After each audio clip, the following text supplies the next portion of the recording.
আসসালামু আলাইকুম রহমতুল্লাহ। আশা করছি সবাই ভালো আছেন।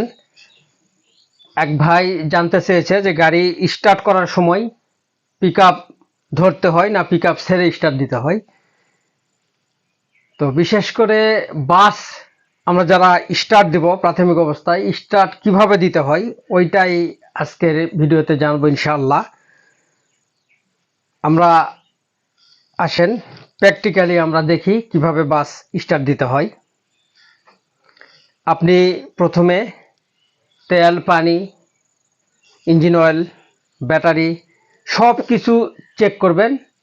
চেক করার পরে আসেন আমরা সরাসরি দেখি কিভাবে স্টার্ট দিতে। পা কিন্তু আমার এক্সেলেটারে নেই, দেখেন ক্লাসেও নেই, এক্সেলেটারে নেই, একদম এক্সেলেটার ছাড়া।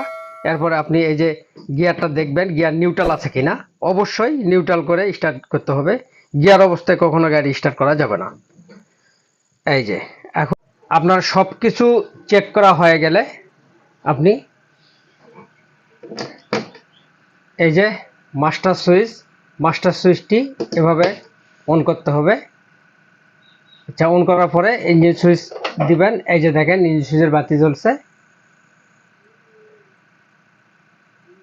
এখন এই যে দেখেন আমার পা এক্সেলেটারে নেই, ক্লাসেও নেই, একদম এক্সেলেটার ছাড়া। এরপরে আপনি দেখেন আমার পা এক্সেলেটারও নেই, ক্লাসেও নেই, একদম এক্সেলেটার ছাড়া। এখন আপনাকে সেট মারতে হবে। এই যে সেট মারলাম, দেখেন গাড়ি স্টার্ট হয়ে গেছে।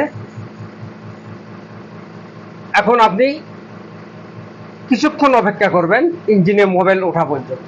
ইঞ্জিনে যখন মোবাইল উঠে গেছে তখন আপনি হালকা করে এক্সেলেটার দিয়ে ইঞ্জিনটি গরম করতে পারেন। এই যে হালকা পিক আপ দেবেন, এখন ইঞ্জিনটি গরম করতে পারেন। এখন আপনি গাড়ি মার্চ করতে পারবেন। এক কথায় এক্সেলেটার ছাড়া স্টার্ট করতে হবে।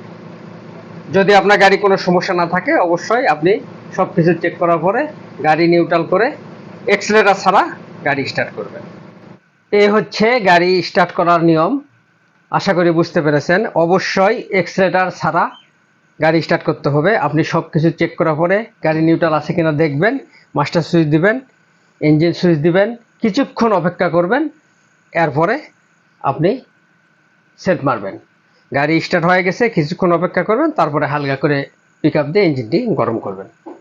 এই হচ্ছে গাড়ি স্টার্ট করার সঠিক নিয়ম। কখনোই এক্সেলেটার দিয়ে গাড়ি স্টার্ট করা যাবে না।